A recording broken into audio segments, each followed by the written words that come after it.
Each of us are on a journey that is full of peaks, valleys, and in-betweens. The voices you will hear share different stories, but all have one common theme: overcoming adversity. Not everyone is a runner, but each of us are enduring in the ultramarathon that is called life. This is the Scarecrow Runner Podcast. Hey friends, this is your host for the Scarecrow Runner Podcast, Anthony Gilbert. I hope you're doing well. We've got a guest that's joining us this evening from Macon, Georgia, Brad Lord.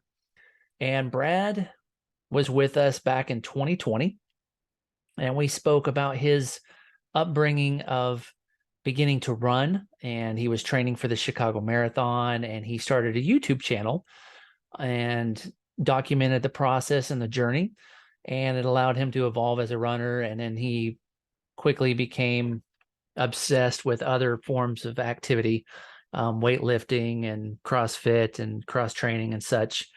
But yeah, we got to know Brad back in 2020, and when he was more of a runner at that time. Now he's embarked on other things, which is fine. He's still very athletic, still very busy. He still does a lot of physical stuff. He's active in CrossFit. He's active in coaching. He starred in a movie as an extra a couple years ago, a baseball movie that's coming out this spring.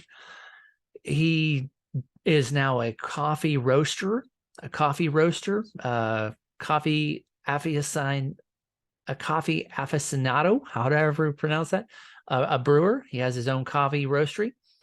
So he's brewing coffee beans. He has started his own podcast. He still does his YouTube channel. He is diving into a new collection of baseball cards. He's doing a lot of different things, guys.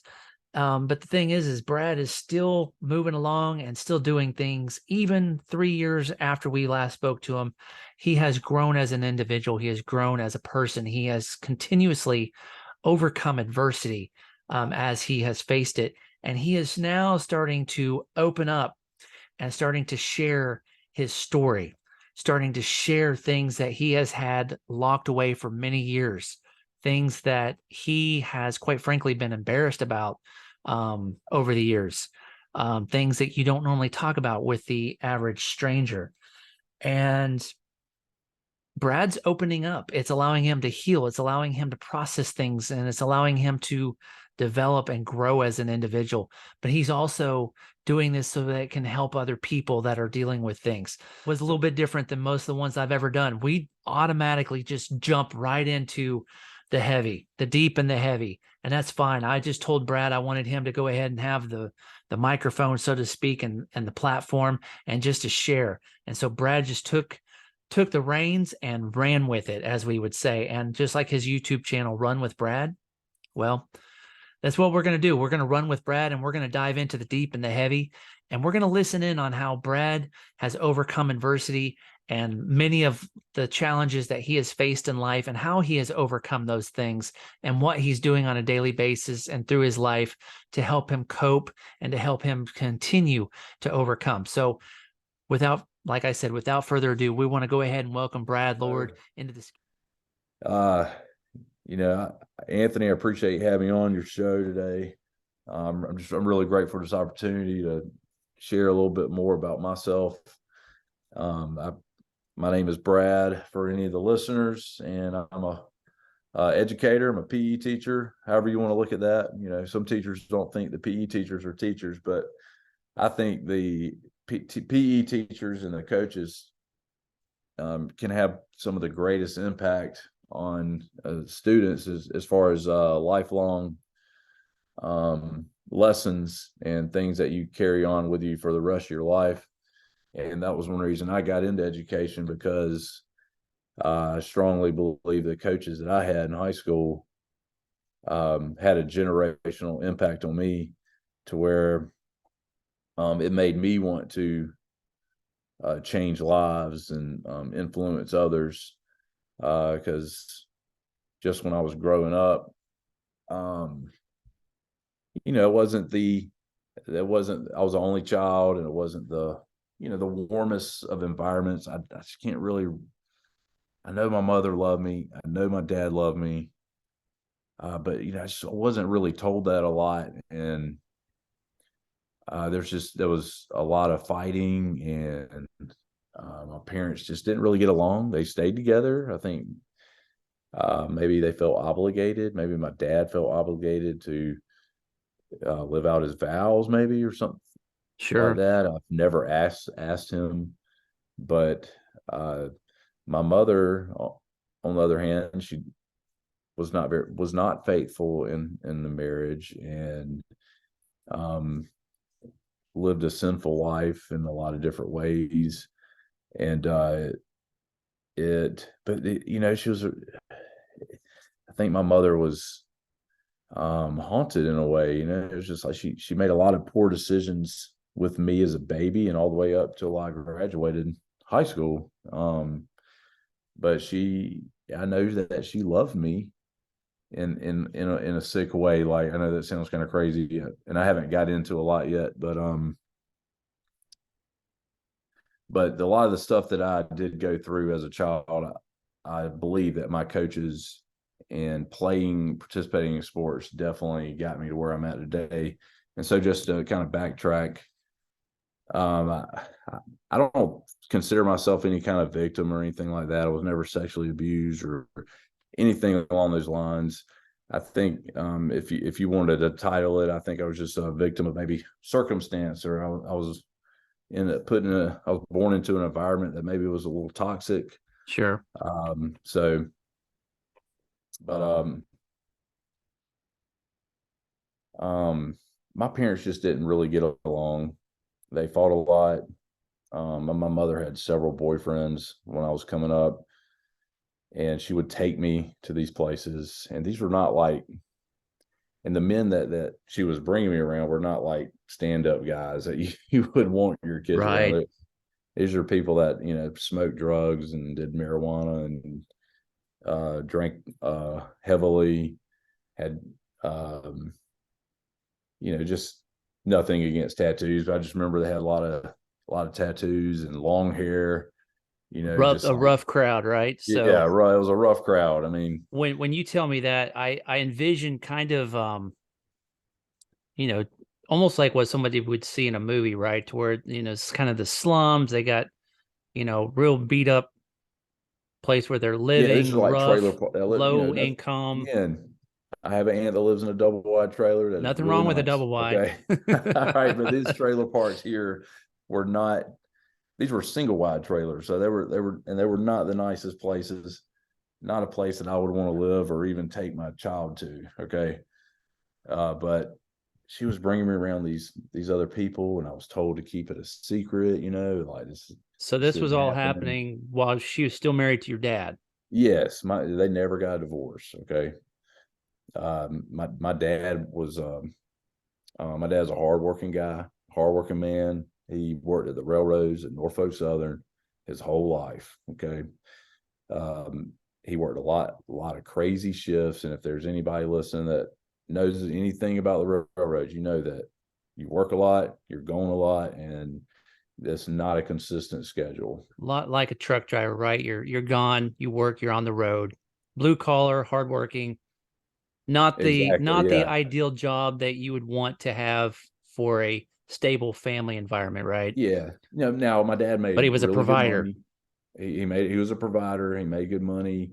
I didn't grow up in like a big house. It was a really, really small house in a modest neighborhood.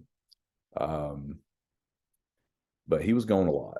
And, when he was home, he spent time with me. We did things together. He taught me good work ethic. He taught me to play catch. That was kind of our thing that we did together. But, if at nighttime, he's gone. My mother may take me to these places, or there may be somebody come to our house, which I'll get to in a little bit.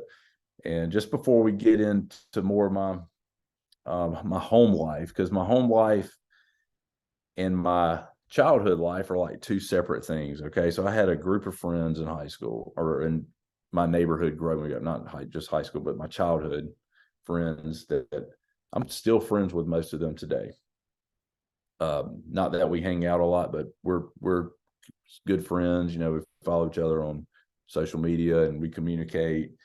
And but so we had a core group of friends. I mean, a lot like the movie Sandlot. We had a place where we played baseball. We even had a dog that would eat our balls, that we lost. We rode our bikes everywhere. We had a pool that we rode to. I'm sure it was a windy peppercorn somewhere in the mix, but it was outside of outside the walls of my home. Everything's pretty great. Okay.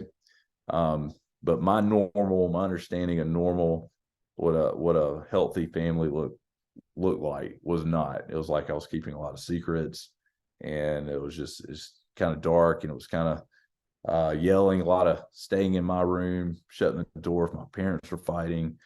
And it was, it was really miserable, and it was sad, and it was scary at times. Okay. So my mother met up with this one man, and his name was Herby. Okay. And this man was like my mother's boyfriend, and he had some sort of relationship with my mom till I left for college, pretty much. Okay. So, all right. So Herby was some sort of construction worker. I don't know how they met, but he was a drug addict. I don't know what kind of drugs he was on, but he was toxic. All right. And he was toxic to my mother, and it was on and off for a very long time. And sometimes it was good, and sometimes it was bad. And the thing is, if it was good, I'm keeping secrets from my dad. Okay.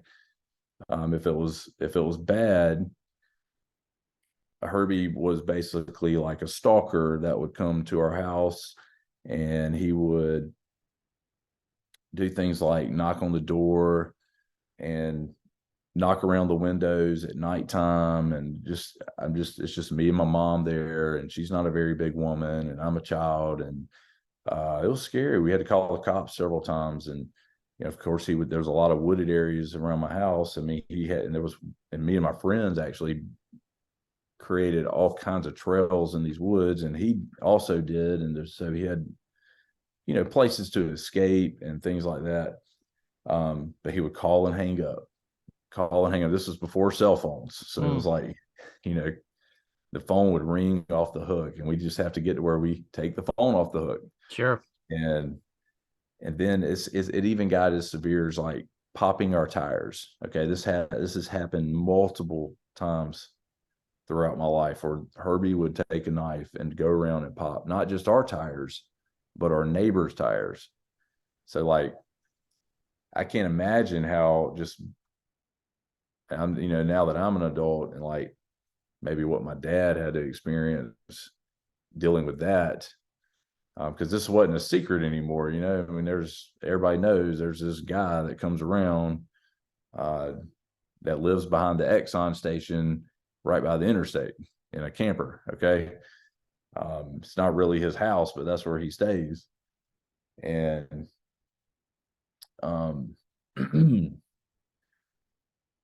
so that part of it is it was pretty scary. I don't really know the way to put it. Sure. Just So having like somebody that's very unstable come around your home like that. So let me ask you, so Herby's in the picture, he's toxic. He comes around, when things are good, things are good, right? And then when things aren't good, he becomes, more of a stalker / your worst nightmare. Right. And your mom is still hanging out with him, right? She still has a Yes. relationship with him. So that's almost that. I see it as almost like that victim mentality where they don't want to leave the situation, even though that situation turns dangerous and she's scared. Yeah. But obviously she's probably scared for her life and for yours. And it's hard for me I never grew up in a situation like that. So it's hard for me to, it's stuff that you think, you would see in the movies, right? Because it's like, it's hard to believe, even though I've known people just like yourself that have gone through those things, for him to, you're definitely not in your right frame of mind, because when things are good, they're great. When things are bad, he starts slashing tires, and it's like you would think at some point it's like you're slashing tires and then you're still with the man and he continues to do this and And stalking, and it's like, and then tomorrow would be like another day, and it's like it never happened, right? How many sets of tires? or it was reliving a nightmare. It would happen. The knocking and It's the crazy. phone calling would happen all over again. You would think, Uh, hey, you've slashed 5 sets of tires in the last 2 years. I'm no more.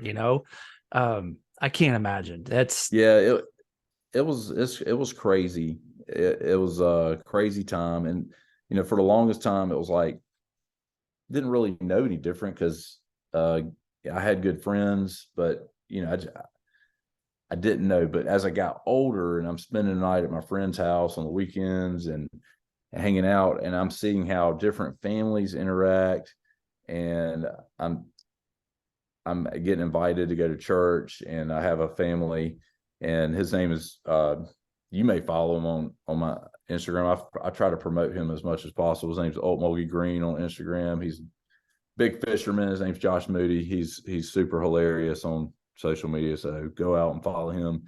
But his family began taking me to church, and I'd met him in preschool, so he's like one of my longtime friends, and so I'm spending the night with him on weekends and other people, and I'm seeing like, okay, this like what I'm going through is not what like this isn't normal. This isn't right. There's some sort of moral compass going on inside of me, like telling me like, you know, I don't need to be like this. I feel like a lot of I learned from my parents is like what not to do as far as being in a relationship, and I think I feel lucky in a way because I feel like there's a lot of people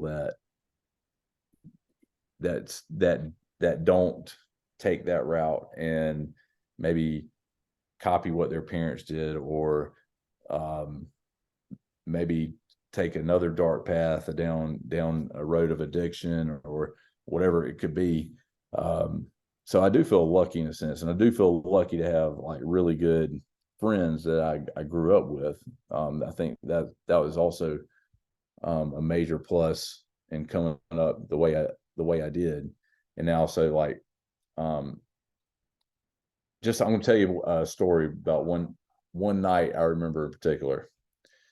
So I had Josh over, and I had my friend Jeremy over, who lived on the street. It was kind of our little core group, and we were like building a bonfire. I think I was a freshman in high school, so I wasn't driving yet, but I was not a small kid either. I mean, I'm still an adolescent, but we're building a bonfire, and I think I had like my first girlfriend over, like parents dropped her off, and like just hanging out, nothing crazy, just being very innocent, building a fire, and we had like a radio, and we're like listening to music. And Josh had rode his bike over, and Jeremy rode his bike from his house, and I think like my girlfriend who was over, her parents came picked her up, and then like we're at the street, and then we walk back to the backyard, and all our stuff is gone, like our radio's gone, our all the bikes are gone. It's like it completely vanished. We looked around the woods and everything, couldn't find them. And turns out it was Herby. He was out in the woods watching us the whole time. He took all our stuff, took stereo, everything. So my dad was at work, and Josh's dad, he big redneck fellow. Okay, Josh is a country guy, country folk, and Josh's dad is one of the biggest rednecks you ever meet. Okay, big tough guy, one of the nicest guys you ever meet, but you don't want to cross him, right? Um, so we called Josh's dad. His nickname was Moon Pie, and so we called Moon Pie up. And so he comes, and we load up in his old Ford F-150. It was a red. It was a beautiful truck, 4x4. It was like an 89. And we're riding around, and we go look where Herby hides out at the Exxon. We're looking back there. We can't find him. We're riding around my neighborhood, and then we pull back in my driveway, and I'm walking up the steps, and they're like, there he is. He was under our car. He was under my mom's car. I mean, this is crazy stuff, okay?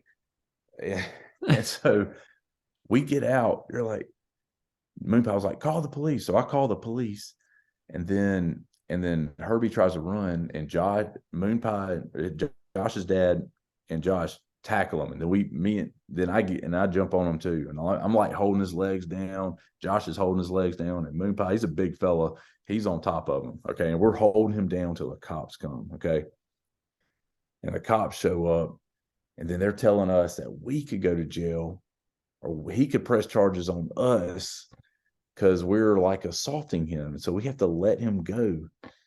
And he returned our stuff, but it was crazy. I mean, this is a grown man. Like, I remember there was another time. This is pretty soon. I was a junior in high school. I came home from school. I think I was even driving and everything. I came home from school, and I look in the backyard, and I see it look through the woods, and I see him standing there.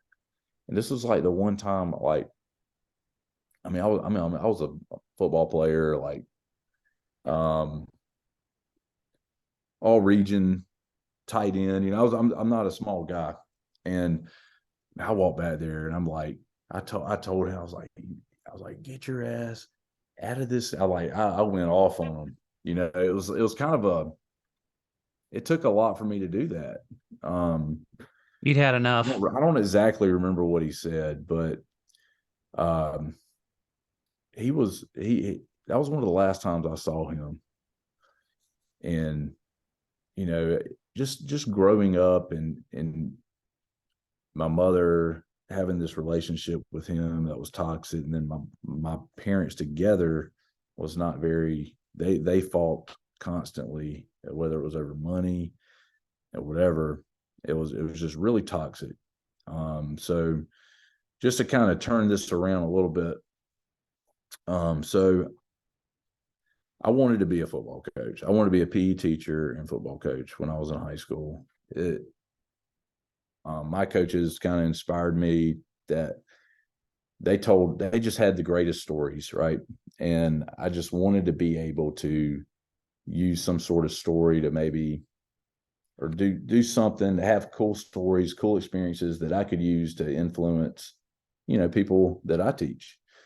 And so I ended up going to Valdosta State, and I got a major in health and physical education. And my first job was an athletic director at a school that I actually live a mile away from. And so I'm an athletic director of school. It was my first job. So I'm in charge of everything to do with sports, which is a big job for a first teaching job.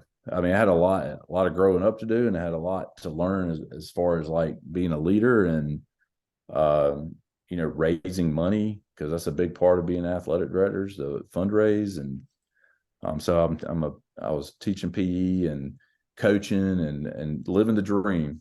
And there was this one day, okay, it was my birthday, and this little girl comes up to me. She was a new student, and she says, Herby told me to tell you happy birthday. And I'm telling you, What? Yeah, I'm telling you, like, every insecurity I have, everything, I felt exposed. I felt things I don't tell people about what I grew up with. And it's something that I've just really kept a secret most of my life. I'm trying to come out and just tell some of these stories, just because I believe that a lot of the stuff I grew up witnessing, I mean, I've seen my mother have sex with this man. Like, I've seen just stuff I don't. No kid should think anybody have to see that stuff, right? And it was just hard for me as growing up, because I was the only child, and I didn't have I think siblings that grow up in kind of situations like this kind of have each other to lean on. I just never felt like I had somebody to lean on. I mean, I had my friends, but they're not always there, because they have their own families and things like that.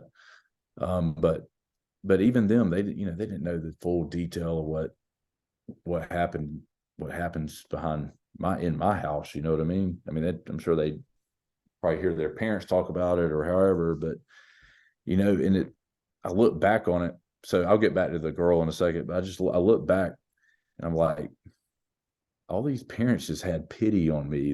That's why they did this. They not that they pitied me, but they maybe they had some sort of idea that what I was going through. It's probably that But unwritten code, right? Where you have that parental instinct of situation's not right. We need to do something we can to help this guy out, right? And just kind of take him under their wing. yeah, This kid's he's down on his luck. His family's not a good situation, but he looks like a good kid. So we just won't talk about it, right? It will yeah, just. yeah. I think it was a lot. I think that was just being a parent now, and being a teacher to young kids. I teach elementary PE, so I see a lot of kids, and I know the kid. I can kind of tell the kids that, hey, I just need to love on this kid a little more today, or all the time, just depending on what sometimes you don't know what they're going through, but you can kind of tell, like, hey, this kid's got something in And you his still life have to do it real carefully that's out of his because control. So that girl that I had as a student that said, Herby wants me to tell you happy birthday. I mean, it floored me. I felt exposed. I felt insecure. I felt all kinds of emotions that I had boxed away and haven't thought about in years. And I was like, he knows where I live. He knows where I work. Like, he's going to come back. I mean, it was kind of like, it's kind of how I felt about it. And I told my wife about it. We were married at the time, and she she knows my story, and she was kind of scared too. Like, hey, this guy knows, because she knows what I went through as a kid. But funny thing is, like, I never saw that girl again. She must have withdrew or whatever. But the fact that, like, that Herby was still out there just kind of freaked me out. But growing up in that situation. So when I did go to high school, I began playing football, and I played my 7th grade year all through my 12th grade year. But during high school, I never missed a football practice. It was perfect attendance. Uh, I believed in what the coaches talked about, and we were very successful as a program. And I just knew, I had one coach in particular. His name was David Bruce, and he was a Marine, and he just he was hard nosed. He was a lot more hard nosed coach than I am. I wouldn't categorize myself as a hard nosed coach, but I do love the coach, and I try to love on the kids and develop a very positive relationship. But Coach Bruce, man, he loved you hard. He was just like an old school football coach that you kind of think about. But he dated, like, my best friend's mom.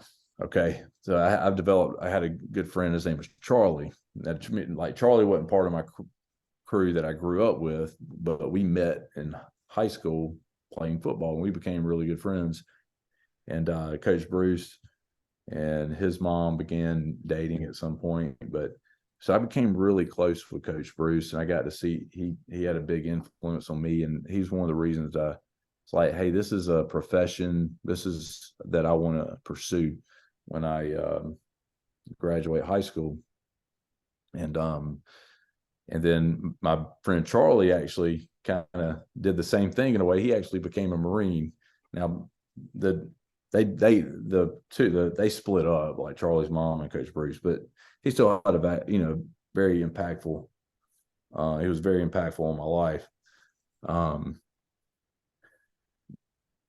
But so, yeah, I went to college, became a PE teacher, and I've been coaching for like 15 years now. And going through the stuff that I went through as a child, I believe had a major impact on that. Yeah, it definitely impacted you, whether you express it on here or you express it to your wife. Like you said, you're just now starting to come out to where it's a healing process, right? You've got a lot Yeah, of absolutely. It still is. things Um, that are oppressed to where it's you haven't opened it up all the way, right? Because that stuff is heavy and that stuff has a lot of emotion, a lot of you got a lot of baggage that's still on your shoulder. I know you do a lot of ruck stuff, and you've got your weightlifting and stuff, and when you're sitting there, I know you hit the squats pretty hard this last week, um that you had posted on social media. But when you got the bar on your shoulder with all that weight on your shoulder, it's heavy. And Absolutely. you go through the pain, you go through the suffering, you go through your breathing, your form, and then you're ready to release and get it off your shoulders because you can't withstand it for too long. You can only do so many reps when you're maxing out. And it's exactly like what you've gone through. You had all this baggage from a childhood experiences that no child should even have to endure. You witness things that most people shouldn't even have to witness, but you did. And now you're telling your story, which will help people that's out there, because there's somebody out there that likely has gone through similar situations as you. Because just like I said, what you've described, Brad, is very similar to what someone probably could write for a movie script because of the same type of upbringing and just the kid that's down on his luck because he's got a dad that's always working. I envision, like, even though he was working for the train, for Burlington. You said Burlington? Norfolk Southern. Norfolk. I grew up around a lot of trains, so there's Burlington, there's Norfolk Southern, there's Union Pacific, all these different railroads, but the same type of blue collar stuff to where you got truck drivers, you got people that work on the railroad, people that are coal miners, just that hard blue collar worker, and the home life isn't good.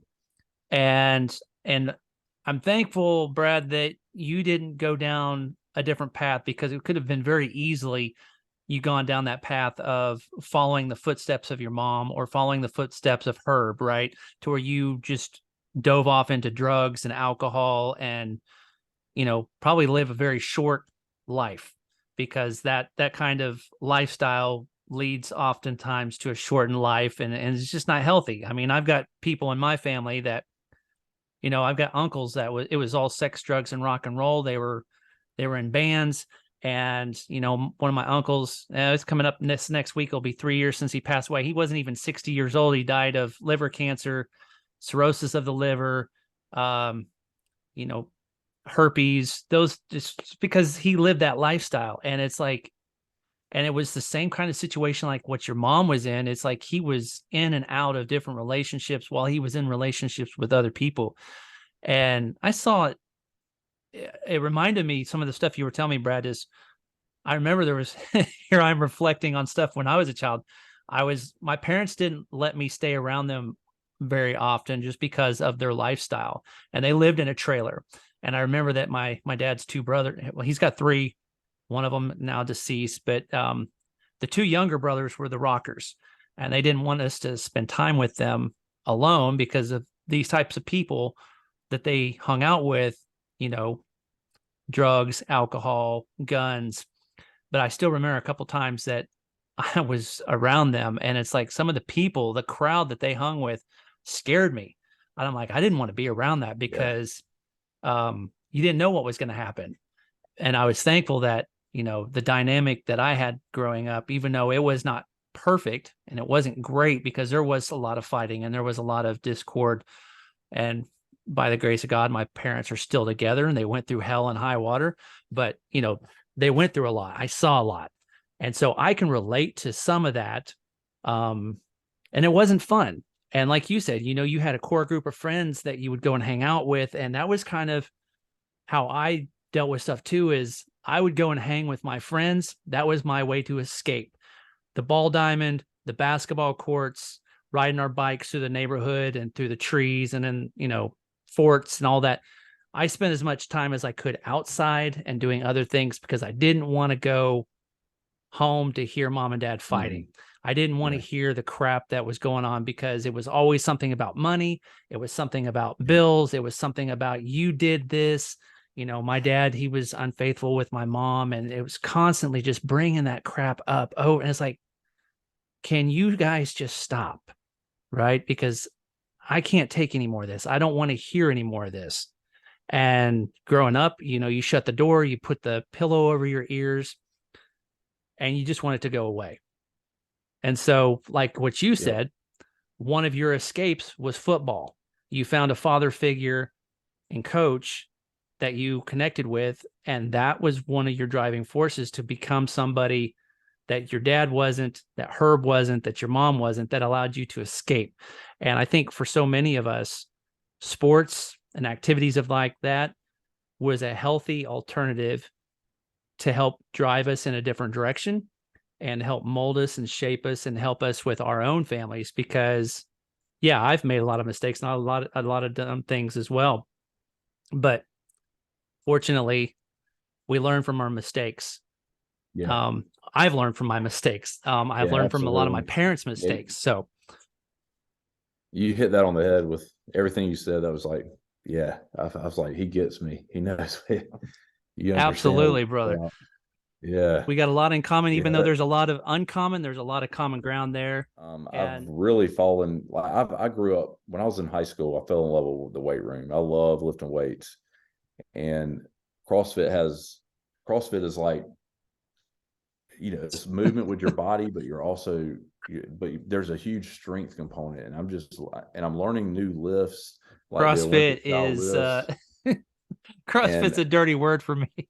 yeah, I I'm did CrossFit last year. I have props for you, brother, because um I don't I think even though I enjoyed parts of it, AMRAMP kicked my butt so many times, and doing upside down push-ups against the wall, yeah, that handstand for a push-ups. dude that's 6'7", that is just not for me. I was like, Yeah, I can't I'm keep just doing getting to this. where I can do a few of those.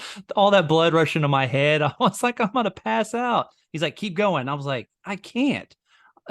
Uh, well, I will say I can't speak for all gyms or anything like that, but I'll say the coaches that we got that like they'll scale things down for you if and they Oh give you yeah. other options. And I've They been and I've had to scale down plenty of times. And I've been doing CrossFit for about since June, and it's February now, so I've been doing it for about 8 months.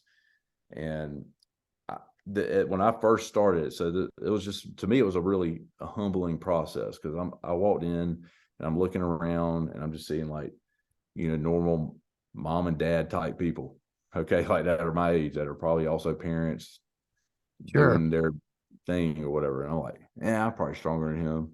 Yeah, I'm probably stronger than that guy. No, I'm not. No, I'm not. I learned real quick You that got these moms that are I'm out not pressing who I you, think I right? am. And so it was very humbling.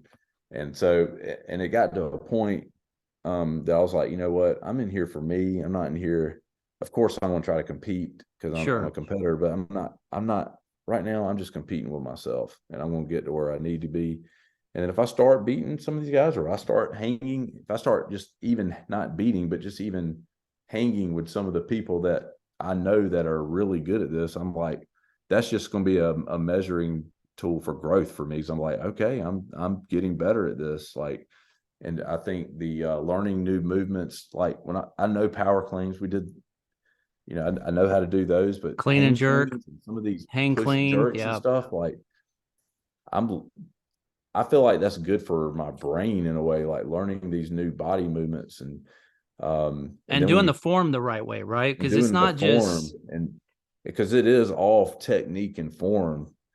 And I've really fallen in love with that part of it and just kind of into lifting the weights again. And I like that you're doing the same, everybody's kind of doing the same thing. And I don't have to think about like, oh, okay, well, if I'm going to go lift, what am I going to do today? Like, I'm not like coming up with some, see, um, I think you just, just hit it right there, Brad.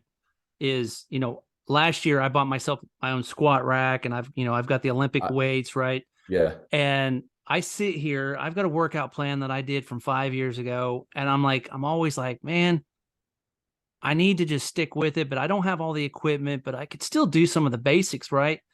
But I spend so much time researching, like, well, maybe I need to develop a new workout plan. And I'm spending all this extra time that I could have. I'm sitting here looking right in the room where my weights are right there. And it's like that on a regular basis. Now I'm going to lift tonight. Don't get me wrong. Um, but it's like I spend so much time thinking about what I want to do and Mm-hmm. not going and doing it. Whereas CrossFit, you've got the same class time on the same dates, or you can adjust however you need to based off your schedule, which is nice. I did like that, but you've got it set time, and it can help you stay consistent. You've got accountability, and then you get in there and you get your stuff done, and then you go home, right? Yeah. Whereas I've got it at home, I'm like, man, I could lift any time of the day, and I don't. Yeah, So I was real close to buying a squat rack last summer, like a whole rig and I love everything. having it. And I would like to have one. I still do. Don't get me wrong. My boys use it a lot, and I've used it Yeah, a I lot think that's too. one reason I wanted it as well, is because I have two sons. But and I'm just gonna say one more thing about CrossFit that's helped me.